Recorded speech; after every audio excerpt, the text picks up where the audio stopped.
জানুয়ারি মাসটাই বোধ করি এমন ফুটবল দুনিয়াতে নানা গুঞ্জনে শুরু হয় সময়েই। দল বদলের মৌসুমে গুঞ্জন ছড়াতে খুব একটা সময় লাগে না। সেটাই হয়েছিল ইলন মাস্ক এবং লিভারপুলকে নিয়ে। নিছকই একটা খবর এসেছিল স্কটল্যান্ডের সানডে পোস্ট পত্রিকা থেকে। বলা হচ্ছিল লিভারপুল কিনতে আগ্রহী বিশ্বের অন্যতম শীর্ষধনী ব্যক্তি ইলন মাস্ক। তবে সেটাকে খুব একটা গুরুত্ব দিয়ে নেয়নি কেউই।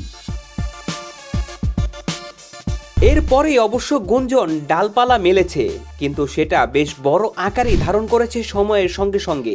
এমনকি ইলন মাস্কের বাবা এরল মাস্ক নিজেও জানিয়েছিলেন ইলন মাস্ক কিনতে চান ইংল্যান্ডের অন্যতম সফলতম এই ক্লাবটি।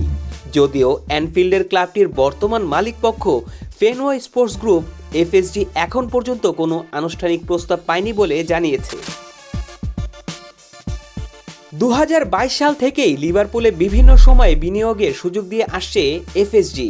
একই প্রতিষ্ঠানের অধীনে আছে বাস্কেটবল দল বোস্টন রেড সক্স এবং আইস হকি দল পিটসবার্গ পেঙ্গুইন। তবে এদের মাঝে কেবল লিভারপুলের সমর্থকদের কাছে থেকে কিছুটা অসন্তোষের শিকার হয়েছিলেন ফেনওয়ে স্পোর্টস গ্রুপ। এরপর থেকেই মূলত ক্লাবের জন্য বাইরের বিনিয়োগ খুঁজতে আগ্রহী হয় তারা।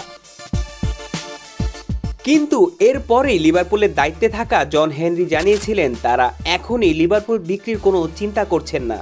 যদিও ইংল্যান্ডে চিরদিন থাকার ইচ্ছে নেই, তবে খুব শীঘ্রই মালিকানা হস্তান্তরের ইচ্ছে নেই তাদের। ফোর্বস ম্যাগাজিন জানাচ্ছে 2010 সালে 300 মিলিয়নে কেনা ক্লাবটির বর্তমান মূল্য 4.3 বিলিয়ন পাউন্ড ছাড়িয়ে গিয়েছে। তবে এত অর্থ দিয়ে সত্যি কি ইলন মাস্ক কিনতে আগ্রহী হবে লিভারপুল ফুটবল ক্লাবকে? এর জবাবে ইলনের বাবা এরল মাস্ক জানিয়েছেন, আমি এ ব্যাপারে কোনো কথা বলতে পারি না, তারা দাম বাড়িয়ে দেবে। কিন্তু উত্তর পেতে টাইমস রেডিও থেকে আরও কিছুটা জোরাজুরি করা হলে এরল মাস্কের বক্তব্য, হ্যাঁ, তবে এর মানে এই না যে ক্লাবটি সে কিনে নিচ্ছে।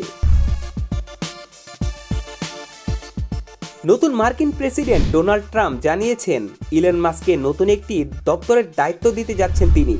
দপ্তরটির নাম হবে ডিপার্টমেন্ট অফ গভর্নমেন্ট এফিসিয়েন্সি। এরই মাঝে টেসলা এবং স্পেস এক্সের মালিক ইলন মাস্ককে তাই কয়েক বছরের মাঝে লিভারপুল ফুটবল ক্লাবের মালিকানায় দেখলে খুব একটা অবাক হওয়ার কিছু থাকছে না।